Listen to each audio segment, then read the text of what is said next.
Hello everyone, welcome back to Let's Play Pokemon Blue. Last time we made it to the Pewter City gym and now I have been training up to level 14.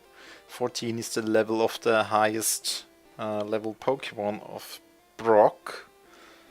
And we do not have any advantages over Brock, so I hope it will be good.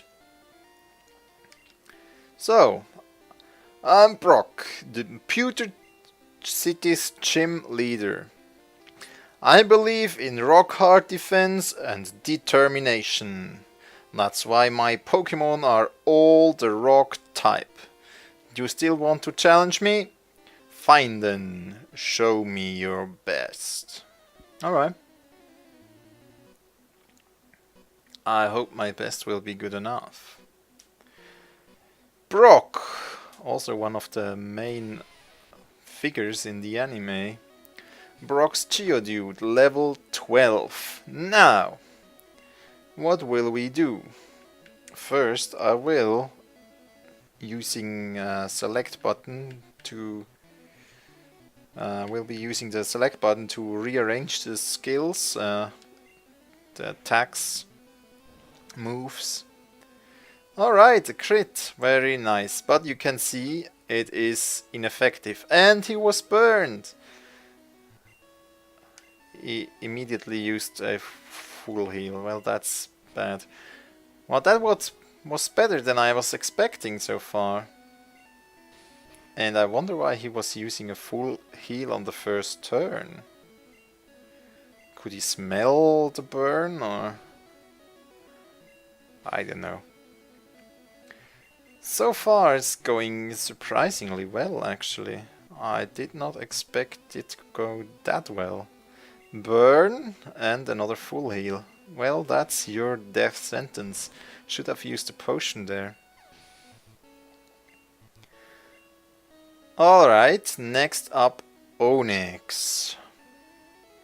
I will change actually to Pidgey.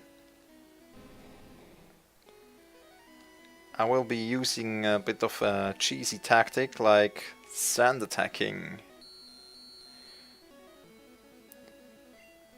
Oh man. Bite. Well, you can use that. No problems with that.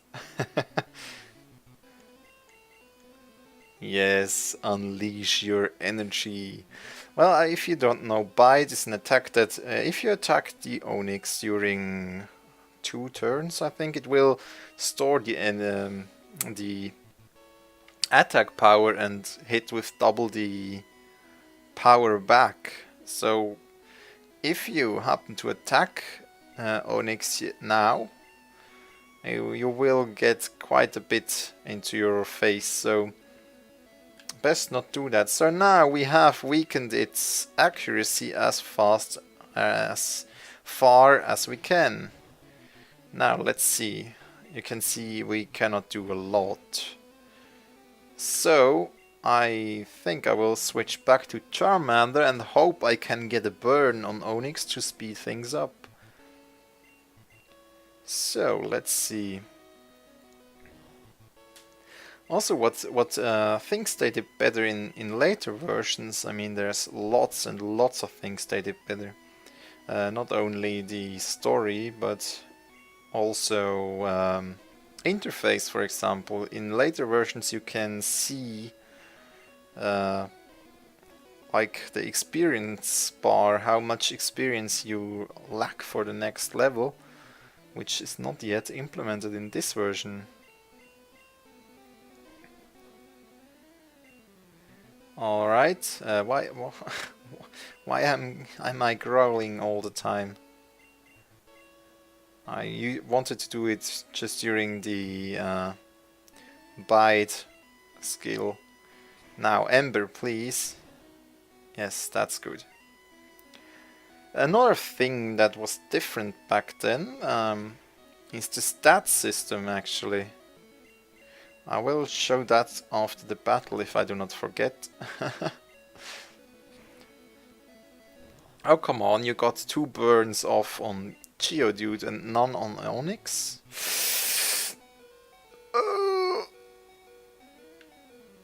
Come on, Pidgey. That was a close one. Let's try Gust, I think.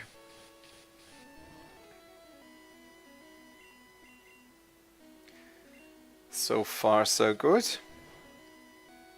And there we go, crit! And Onyx is down. We defeated Brock. I took you for granted. As proof of your victory, here's the Boulder Badge.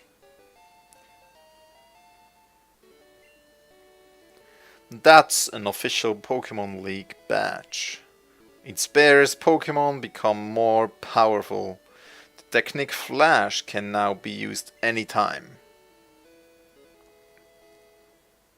Wait, take this with you.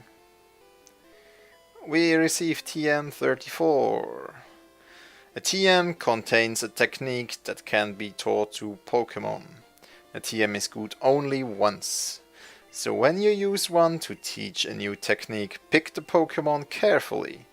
TM34 contains Bite. Your Pokémon will absorb damage in battle, then pay it back double. Alright, that's another change. TMs in the last 2 generations, I think, are not used up on use. So you can teach them to any Pokemon anytime. Once you get it, of course. So the other thing I wanted to show off, or the other major difference to other versions, is the stats. As you can see, we only have HP, attack, defense, speed and special. Special was starting from generation 2, gold and silver, split into 2 distinct stats, special attack and special defense. In this generation, however, it is still one unified stat which counts for both these stats.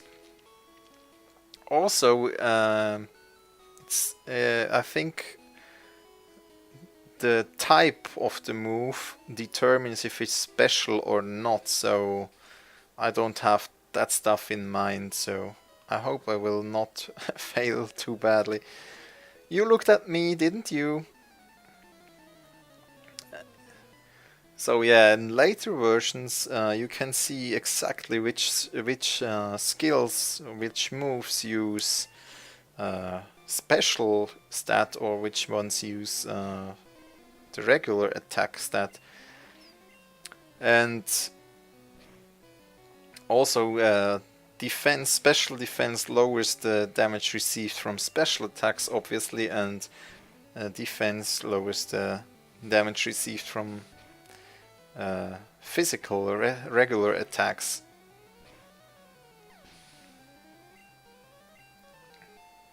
So I think the Pokemon series has vastly improved over the years, although sometimes I think they could have done with a few less new Pokemon, like some of them are a bit far-fetched, no pun intended here. But apart from that, the storytelling has become far better than it was back here in Blue. The systems are far better, the graphics are far better. Well, I think overall it's really improving with each generation. And in fall, I'm very excited. We have, of course, the new generation coming, Pokemon Sun and Moon. They were announced earlier this year. Hey, I met you in Viridian Forest. Well, did we? Alright then, let's kick your ass again then. I mean, he's a bug catcher. We have flying types and fire types. Very well. Another gust.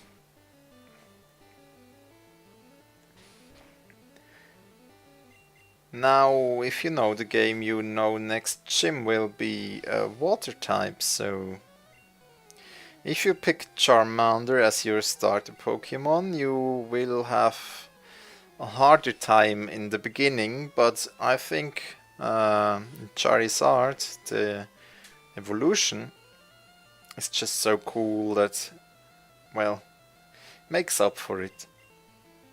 Although I also like Squirtle and, well, nah, Bulbasaur not that much actually. Sorry to to break it to you. Caterpie, well, let's stay on Pidgey.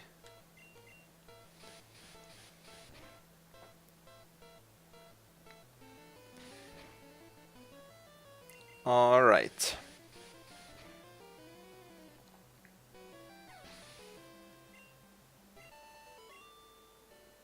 Alright, we won. Thanks for the money. So we have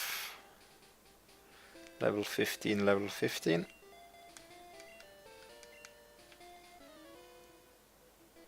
Hi, I like shorts. They're comfy and easy to wear. I think there's some guy like this in every edition, or at least in the last one there is one in Pokemon X and Y.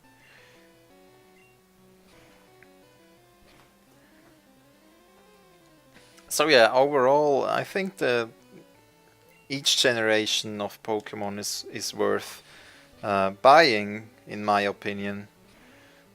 Of course, if you if you own a Nintendo 3DS or whatever it is that is current handheld edition from Nintendo. First time we see an Ekans. Ekans, obviously snake backwards, if you did not know. Now you do.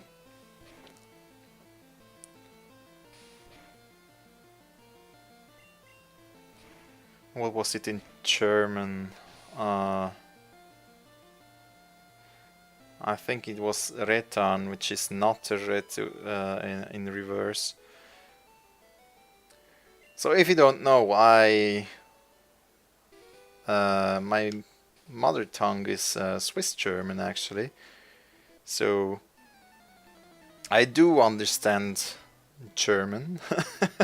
Obviously, I have played this version in German when I was a kid, obviously. Okay, Charmander. No, that's not what I wanted. Ah, well. String shot. Now you may be asking, why didn't you pick up a Caterpie? Well, truth be told, it's rather weak, and if there were good bug type moves in Generation 1, I may have picked it up, but there really aren't any strong bug type moves in this version. I think the strongest one is like 25 power or something, which is just not usable in late game. No. So that's why it would be the evolution Butterfree would be a flying type, but it just doesn't cut it for me. Metapod, no.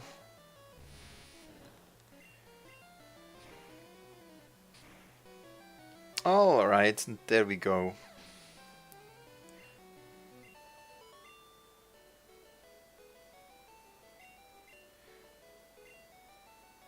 Oh, Charmander is evolving! Our first evolution in this playthrough. Very nice. We got Charmeleon. Alright. Perhaps use a potion. Also, like in newer generations, you can use a potion and use one again without having to go back into this menu and back and forth. So overall, the games are really improving, and if you have the money to buy a handheld console, I definitely think you should get Pokémon if you're a fan. I mean, I bought my new 3DS solely for the purpose of playing Pokémon, actually. Of course, I bought some other games later on too, but for me personally, it's worth to get it just for Pokémon, actually.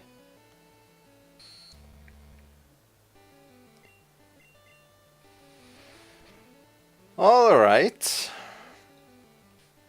Spearow, we haven't seen a Spearow yet, so there we go, Spearow.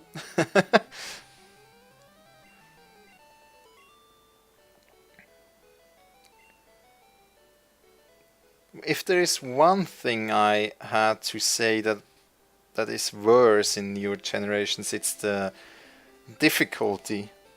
In newer, what am I doing?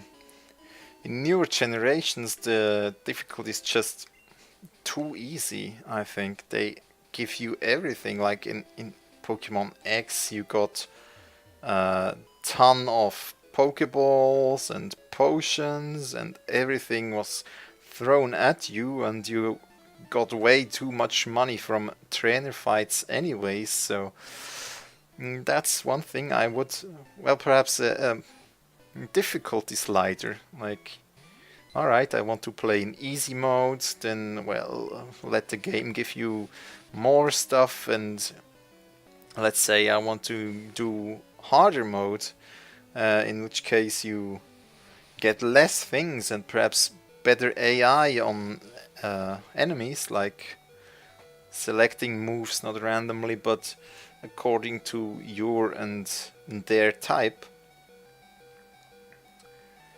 Sorry about the beeping, I will change. So that's one thing I hope to see in the future, that we can select the difficulty and have a harder or easier experience, because as I said, the current direction is that it's really easy to play through the game. Oh, and another point, don't get me started, is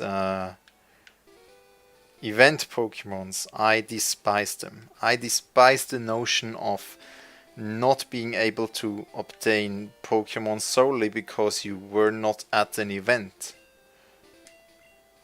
I hate it. I really hate it. I don't know why they are doing this, actually. I mean,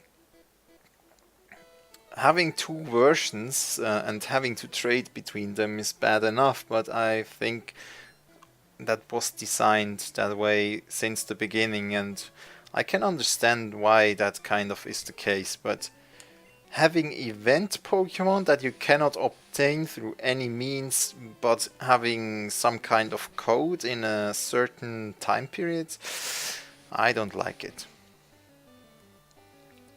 Perhaps you have a different opinion on this matter, but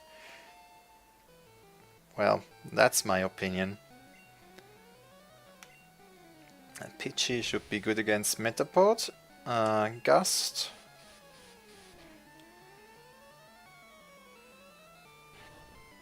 Aha, Harden.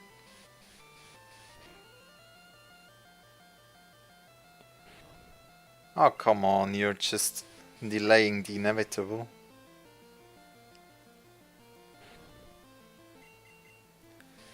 And another Gust. And done.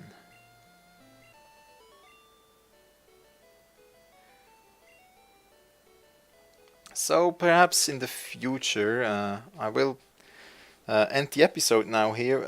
Perhaps in the future, let me know if I should cut out trainer battles on the routes, or if I should leave them in or speed them up or anything like that. Probably I will not see your feedback until way later, sadly, because I'm recording quite a bit now. But let me know what you think would be best, what you would like to see in the future. Also, what was it that I wanted to say?